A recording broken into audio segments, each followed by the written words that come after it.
एक बार की बात है, एक कौवा एक पेड़ पर बैठा था और वह कौवा बहुत ही उदास और परेशान था।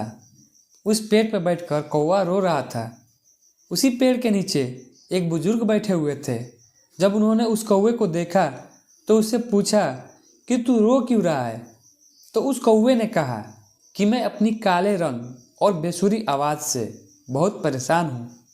जिसके भी घर के सामने बैठता हूँ वो लोग मुझे उड़ा देते हैं, मुझे कोई पसंद नहीं करता। फिर बुजुर्ग ने उस कौवे से पूछा कि तू क्या बनना चाहता है, बोलो मैं तुझे आज वो बना दूंगा। कौवे को लगा कि ज़रूर कोई ज्ञानी बुजुर्ग है, आज मैं जो इनको बोलूँगा ये मुझे वैसे ही बना देंगे। फिर कौवा बुजुर्ग से कहता है, आप मुझे हंस बना दीजिए, मैं उसके जैसा बनना चाहता हूँ। हंस कितना सफ़ेद और चमकदार होता है। यह सुनने के बाद बुजुर्ग ने कहा, मैं तुझे हंस तो बना दूंगा, लेकिन शर्त यह है कि तू एक बार हंस से मिल कर आ। फिर कौवा हंस के पास खुशी खुशी जाता है और उसे कहता है कि हंस तू कितना खुशनसीब है, तू कितना सफ़ेद और चमकदार है, तू तो बहुत खुश रहता होगा। तो हंस ने कौवे से कहा, तुझे यह बात किसने कहा कि मैं अपनी ज़िंदगी से खुश हूँ। कौवा हंस की यह बात सुनते ही हैरान हो जाता है। फिर हंस कौवा से कहता है कि सफ़ेद कलर कोई कलर है क्या? मैं जब भी पानी में तैरता हूँ तो इस सफ़ेद कलर की वजह से दूर से किसी को नज़र भी नहीं आता है। उस कौवे ने फिर हंस से कहा कि अगर तेरी ज़िंदगी इतनी ही ख़राब है तो फिर तू क्या बनना चाहता है?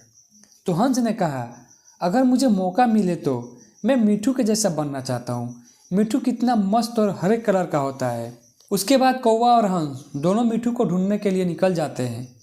3 से 4 चक्कर लगाने के बाद उन लोगों को मिट्ठू एक पेड़ पे मिलता है। फिर वह दोनों मिट्ठू के पास गए और मिट्ठू से कहने लगे कि भाई तेरी ज़िंदगी तो मस्त है यार, तू अपनी ज़िंदगी में बहुत खुश रहता होगा।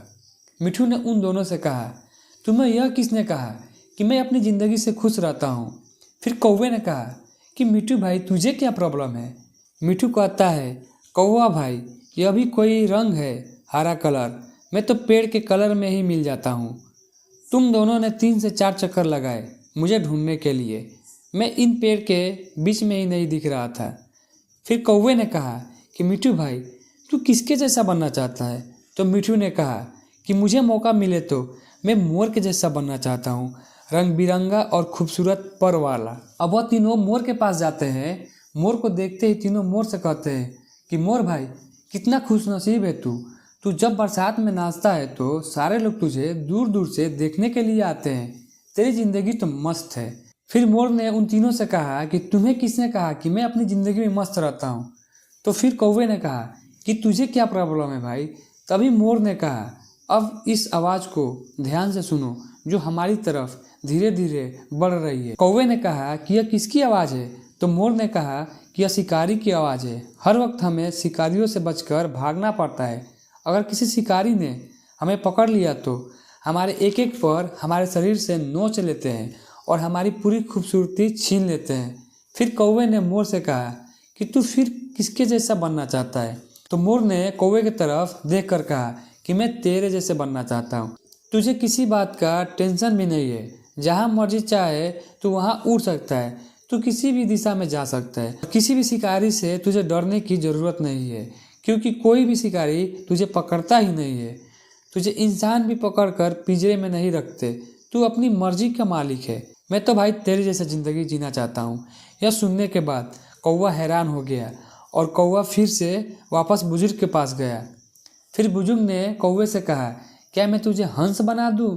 तो कौवे ने उनकी तरफ देखकर और मुस्कुराते हुए कहा कि मैं जैसा हूँ वैसा ही ठीक हूँ, मुझे अपनी ज़िंदगी बहुत पसंद है। तो दोस्तों, हमें इस कहानी से यह सीख मिलती है कि अपने आप को कभी भी किसी दूसरे से तुलना मत करो, क्योंकि सूरज और चांद के बीच में कभी कंपैरिजन नहीं होता, क्योंकि दोनों अपने अपने समय पर चमकते हैं। और जब आप किसी दूसरे इंसान से अपने आप को कंपेयर करते हैं, तुलना करते हैं, तो यकीन मानो आप अपने आप को इंसल्ट कराते हैं, अपने आप की बेइज्जती कराते हैं। तो दोस्तों, अच्छा दिन सबका आता है, बस समय समय का बात है। तो दोस्तों, इस तरह से मोटिवेशन स्टोरी सुनने के लिए हमारे चैनल को लाइक एंड सब्सक्राइब जरूर करें।